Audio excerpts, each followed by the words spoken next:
Good afternoon. Good afternoon, my YouTube family. I see you. Thank you for joining me.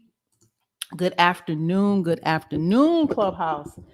It is 5 o'clock right here on the East Coast. 5 o'clock. You know, I come to you Monday, Tuesday, Wednesday, Thursday, 5 p.m. Eastern Standard Time to 5:30 right here on YouTube. Then I bring it over to the Clubhouse space for the second half hour. But yeah, I am here. What you say? You catching me off guard in this new time zone. What new time zone? I'm just a couple minutes late. I'm sorry.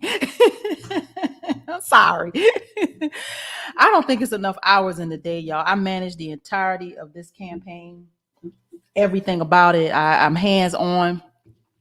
We making it happen. We got so many balls in the air. I've been on the phone. I stay on the phone, right? Honestly, my day starts out. I put myself on a schedule, but after when I get started, I try to do all my calls in the early part of the day.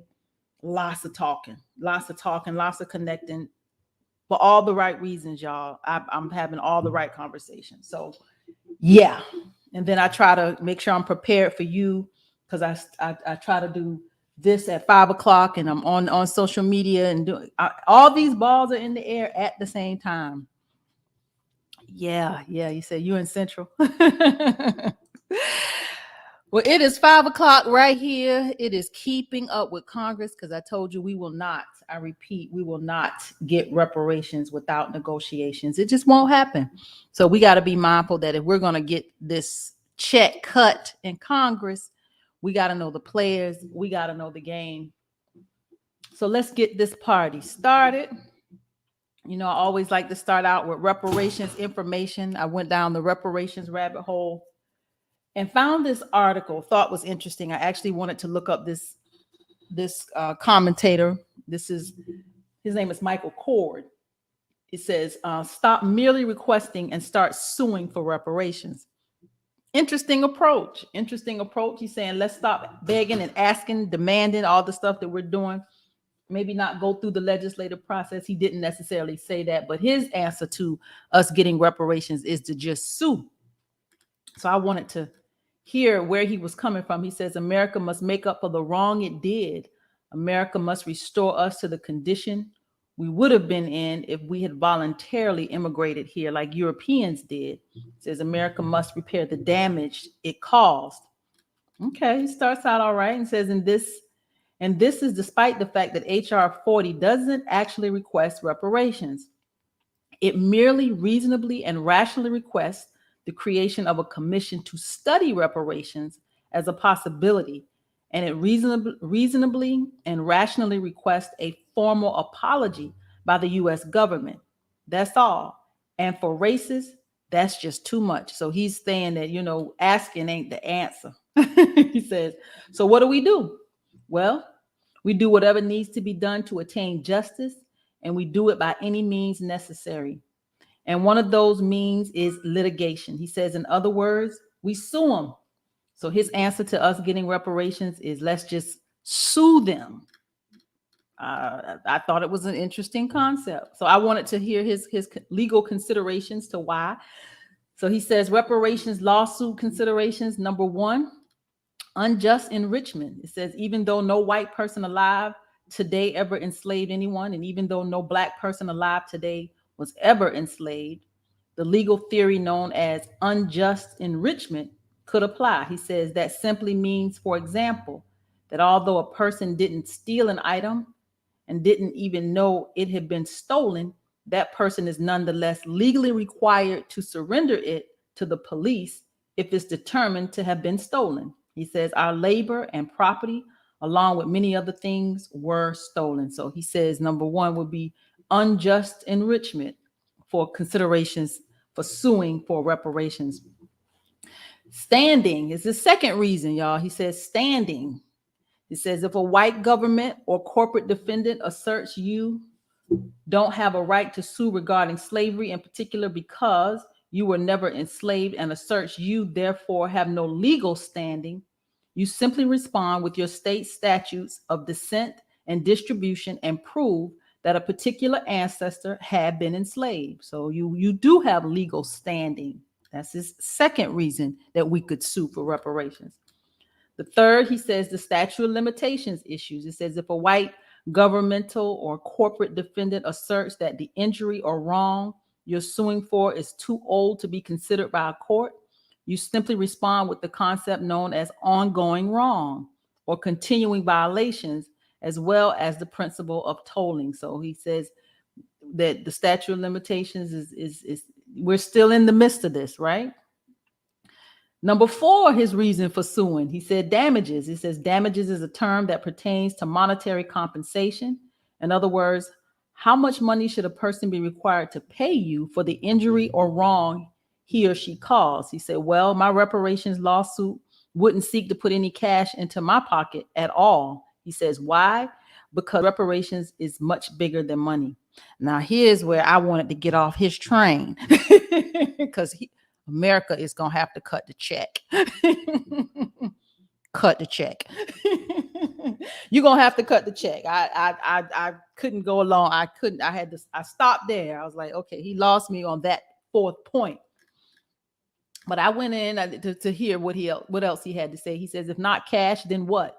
So here's what. He says, recompense Black folks with a vast area of fertile and valuable land somewhere in the United States where we can recreate Tulsa, Oklahoma's 1906, 1921 Black Wall Street on a statewide level with our own banks, schools, colleges, laboratories, factories, warehouses, farms, supermarkets, department stores, hospitals, etc. Now, I'm not mad at him for saying, let's give us some land and let us have our own part of America. I'm not mad at him, but look at how they treat the Indians, though. That's why, integration as a conversation. I know we can say yes and no. It was good. It was bad.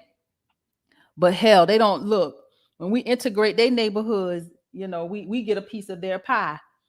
So I think about how they put the Indians on the reservations and they treat them like second-class citizens. So we would have to be very intentional that if we were to obtain this fertile and valuable land somewhere in the United States, as he says, that we're not treated as if like they treat the Native Americans. So that's where he is. He says, in addition to that, recompense us with, for example, federal tax waivers, free education across the country, cultural museums and libraries in every state, free mental health therapy for what Dr. Joyce DeGray diagnosed as post-traumatic slave syndrome, a small business startup funding, and enhanced affirmative action. So these are his ideas for what reparations could look like. I just thought it was quite interesting, y'all. This is a editorial. This is a commentary by Michael Cord. I just thought it was interesting and I'd share it with you. Just all these opinions about reparations, but damn it, they're going to cut the check.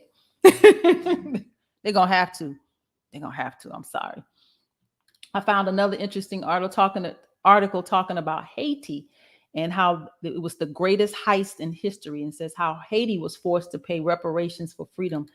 I knew some of the story about Haiti, but just wanted to dive in to this article. It says the Haitian refugees hoped the United States under President Biden would offer them a lifeline, and they were wrong. The way they treated these Haitians at the border, y'all, it's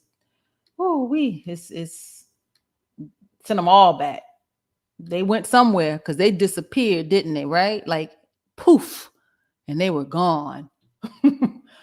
So here's where I didn't hear something I didn't know, that the ambassador, Daniel Foote, who was appointed by President Biden as the U.S. Special Envoy to Haiti in July, resigned in protest against his administration's policy. He says, I will not be associated with the United States' inhumane, counterproductive decision to deport thousands of Haitian refugees. This is what Foote wrote in his resignation letter.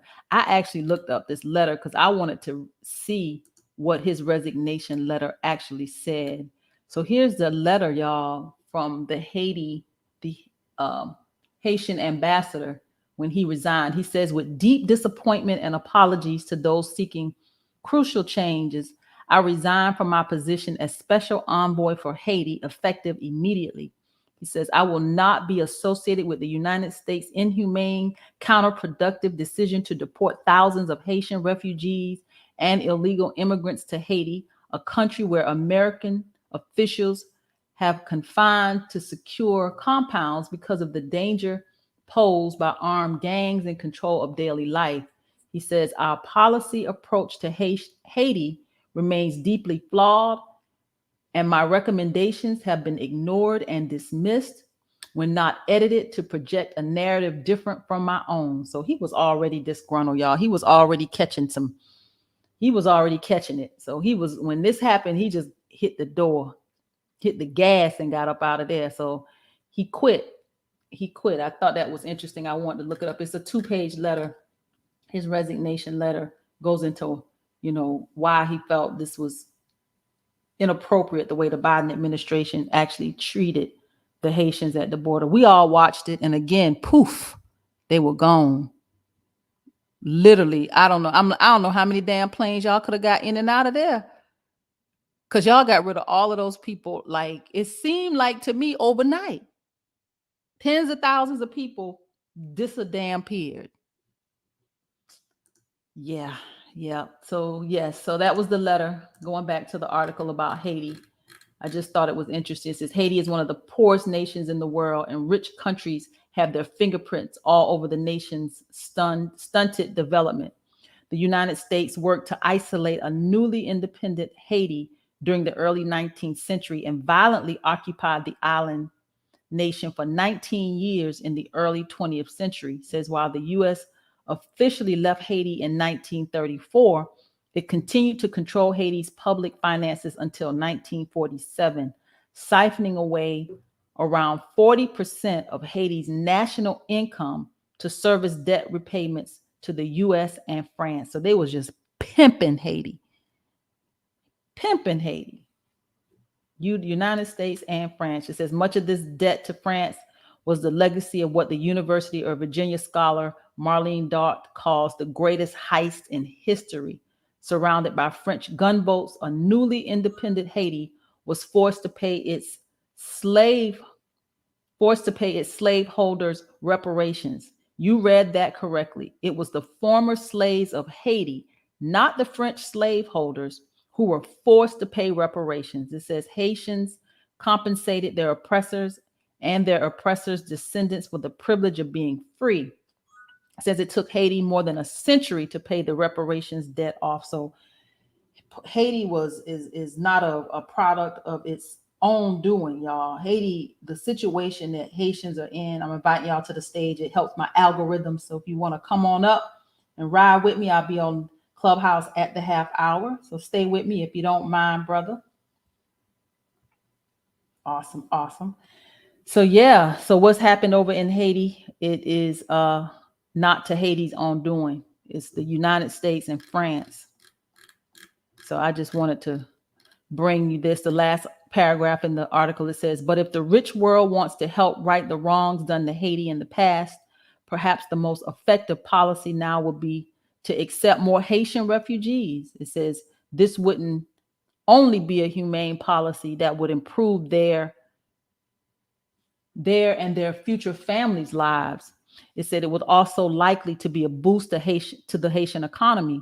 It says, according to the World Bank, Haitian expatriates sent $3 billion in remittance back home to Haiti in 2018, which was almost 1/3 of the island's national entire GDP. So when they come over here and they work, they send their money back home to help their families. And it is literally 1/3 of the island's nation's entire GDP, the money that comes back into the island. So that would be the right thing to do. I absolutely agree, y'all. Keeping up with Congress. Let's dive into these House bills. You know, I'm going to pass the collection plate. Let me pass the collection plate. If you haven't gone to my website, please do Tamara4Georgia.com. Make a donation. You can Cash App the Tamara, THE Tamara for Georgia, all spelled out on Cash App. Make sure you put that THE in front of it, though. But let's dive in. Let's dive in. We got a lot of bills that we didn't cover yesterday. Went down the reparations rabbit hole, but let's see if we can catch up today. This is Senate Bill 731. I told you we've gotten through 1,000 bills over on the House side. So let's see if we can get through over 1,000 bills on the Senate side. Our last day of Keeping Up with Congress is going to be on November the 18th, y'all, because those weeks up around the holidays, we are going to be more than prepared for moving into January, because when we hit the road and we hit the campaign trail in January, it is nonstop, because that's it. Those 5 months will be on and popping. So Senate Bill 731 is Senator Tester, John Tester, Democrat, Montana. This is the Department of Veteran Affairs Information Technology Reform Act of 2021. It says this bill addresses the management and implementation of information technology projects and investments of the Department of Veterans Affairs. So this is Department of Veterans Affairs Information Technology Reform Act, Senator John Tester. We see a lot of bills that certain categories of bills. Veterans is definitely one of them. Abortion bills.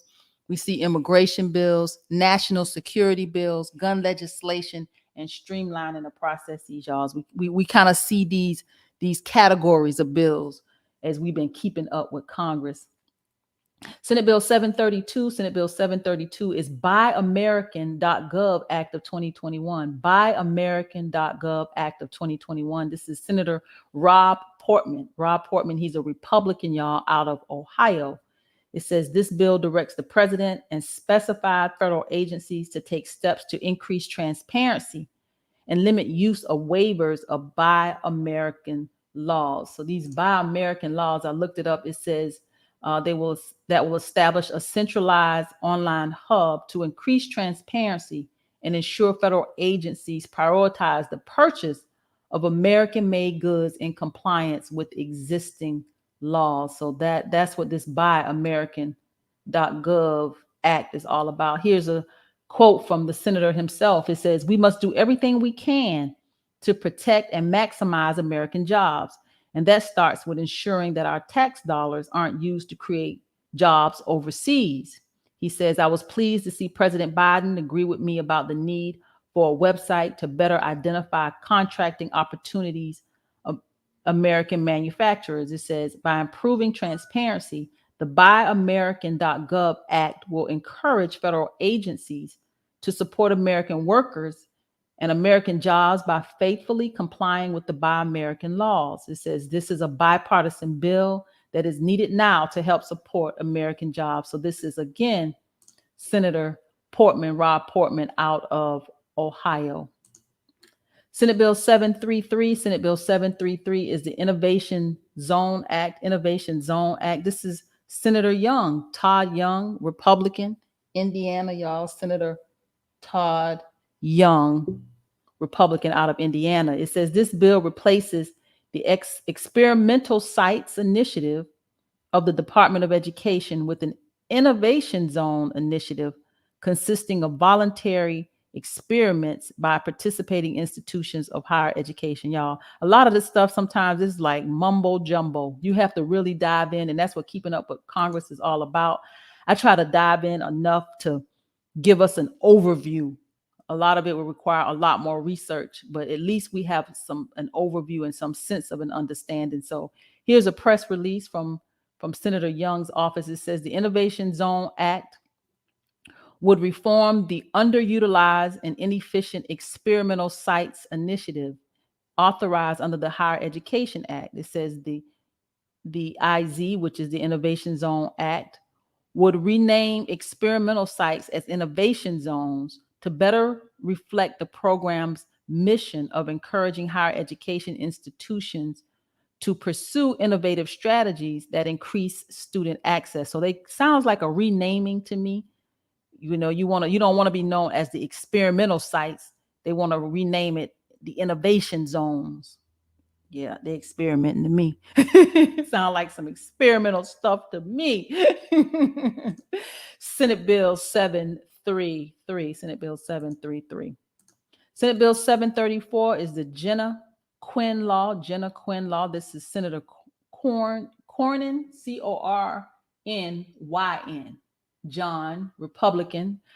His first name is John, Republican out of Texas. It says this bill allows the Department of Health and Human Services to provide grants for evidence-informed child sexual abuse awareness and prevention programs. So these are grants for evidence-informed child sexual abuse awareness and prevention programs. Senate Bill 734. Senate Bill 735. Senate Bill 735 is Advanced Technological Manufacturing Act. This is Senator Wicker, Roger Wicker, Republican, Mississippi, y'all. It says this bill directs the National Science Foundation to conduct multiple pilot programs within the National Science Foundation to expand the number of institutions of higher education, including community colleges and other eligible entities that the NSF, which is the National Science Foundation, determines appropriate, that are able to successfully compete for these grants. So this is some money, y'all, for the National Science Foundation and these pilot programs. Senate Bill 735, Senator Wicker, Roger Wicker, Republican out of Mississippi. Senate Bill 736. Senate Bill 736 is the assault weapons ban of 2021. I'll come over to the clubhouse space in about 5 minutes, actually 6 minutes. And I thank you for tuning in right here on YouTube. Senate Bill 736. Let's see how many I can get through today. Senate Bill 736, assault weapons ban of 2021. Assault weapons ban of 2021. Dianne Feinstein, we know who she is, Democrat out of California. This is a bill to regulate assault weapons to ensure that the right to keep and bear arms is not unlimited. So sounds like she about to piss off some Republicans with this one. Don't mess with their guns. Don't mess with their guns under no capacity. Senate Bill 737, Senate Bill 737. This is the St. Mary's Investment Act. This is Senator Tester, John Tester again, Democrat, Montana. It says this bill authorizes the Bureau of Reclamation to use funds through fiscal year 2032 to rehabilitate the St. Mary's Diversion Dam and Canal headworks, which are part of the Millick River project in Montana. So this is Senator Tester, some monies for some infrastructure in the state of Montana. 737. Senate Bill 738. Senate Bill 738 is the Police Training and Independent Review Act of 2021. Senator Tammy Duckworth, we know who she is, Democrat, Illinois. It says this bill authorizes the Department of Justice to award grants to states that, one, require law enforcement officers to be trained on fair and impartial policing, which is diversity and anti-bias training, and two, require an independent prosecutor to be appointed to investigate and prosecute an alleged offense involving the use of deadly force by a law enforcement officer that results in a death or injury. So this is some police reform by Senator Tammy Duckworth. Senate Bill 738, Police Training and Independent Review Act of 2021. Senate Bill 739. Senate Bill 739 is the Mens Rea Reform Act of 2021. This is Senator Mike Lee. Senator Mike Lee. He's a Republican out of Utah. It says this bill establishes a default mens rea standard, which is a state of mind, which stands for state of mind. So this mens rea standard for federal criminal offenses, statutory and regulatory, that lack an implicit standard. It says the government must generally prove that a defendant acted willfully with respect to each element of an offense for which the text does not specify a state of mind. So this is specific to how with sentencing and the state of mind, y'all. This is interesting for those of you that are into criminal justice reform. This is Senator Mike Lee. He's a Republican out of Utah. Interesting legislation. Senate Bill 739. We got about 3 more minutes, and I'm coming over to the clubhouse space. About 3 more minutes. Senate Bill 740. Senate Bill 740 is the Work Now Act. Work Now Act. Senator Klobuchar, Amy Klobuchar, y'all. It says this bill, we know she's in Minnesota. This bill is to help charitable nonprofit organizations provide services to meet the increasing demand and community needs caused by the coronavirus pandemic, preserve and create jobs in the nonprofit sector, reduce unemployment, and promote economic recovery. Klobuchar, Work Now Act, Senate Bill 740. So I'm going to stop because I have this thing about even numbers. It throws me off, y'all, when I don't stop at an even number when I do Keeping Up with Congress. I'm like, where am I? So we're going to stop at Senate Bill 740, and I'll come back tomorrow and pick up with Senate Bill 741. But I see you, Clubhouse family. I'm coming over there in about a minute and a half. I thank you, my YouTube family, for always rocking with me. Make sure you share this broadcast. You know, I come to you Monday, Tuesday, Wednesday, Thursday, right here for Keeping Up with Congress. I'll tell you, if we're gonna get reparations, y'all, we gotta be prepared. We gotta be prepared. I just don't want to go to Washington and not have a clue about what's going on. I want to know who these people are. I'm learning their names. I probably should start looking at their faces too. That might help, but I definitely want to know these names. I want to remember some of these bills. I want to go there feeling armed. I don't want to go there figuring it out, because I don't trust that anybody will point me in the right direction. Honestly, I was thinking about, when we get to Washington, right? I don't believe we're going to be able to trust anybody. But the good thing about us being there, it's like taking a job and nobody is your boss. It's like we're going to take this job and none of those people around us, they ain't our damn bosses. So guess what? We can say what we want. We can move how we want. And we get to wield our power just like they get to wield theirs. Yeah, they got one vote. I got one vote. You want my vote? What you going to give me for my vote? Because I'm going to be wheeling and dealing, y'all. I will be playing politics. We're going to be playing the game, y'all. We're not going there. We're going to play. We're going to be negotiating with this one vote that we have in the United States Senate. I feel like this is our time, y'all. This is truly our time. But I thank you. I thank you for joining me on this broadcast. Today is Wednesday the 6th. I'll be back tomorrow. You know, my Thursdays are like my Fridays, which ain't Friday. I'm still working all day, all the time. But I thank you for joining me on this broadcast today. Please go to the website, Tamara for Georgia. Hit the Cash App, THE, Tamara for Georgia, all spelled out. Make sure you put the THE in front of it. Somebody done took our name, y'all. We got to be mindful. We ain't sending it to the wrong person. But go to the website, make a donation, volunteer. Again, we got May 24th, 2022. It's coming quick, y'all. It's coming quick. I just keep thinking like how close Christmas is. And then once Christmas and the new year and it hit January, when it's January, it's on. It's on. It's on. So thank you for joining me on this broadcast. I will see y'all tomorrow. Thank you for tuning in for Keeping Up with Congress. I am Tamara Johnson Shealey, your candidate for the United States Senate. I'm a progressive Democrat that believes that reparations will make America great. It is time that we bridge the divide in this country. Please go to the website, that's tamaraforgeorgia.com, www.tamara, Georgia spelled out.com. Please join me Monday, Tuesday, Wednesday, Thursday, 5 p.m. Eastern Standard Time, right here for Keeping Up with Congress.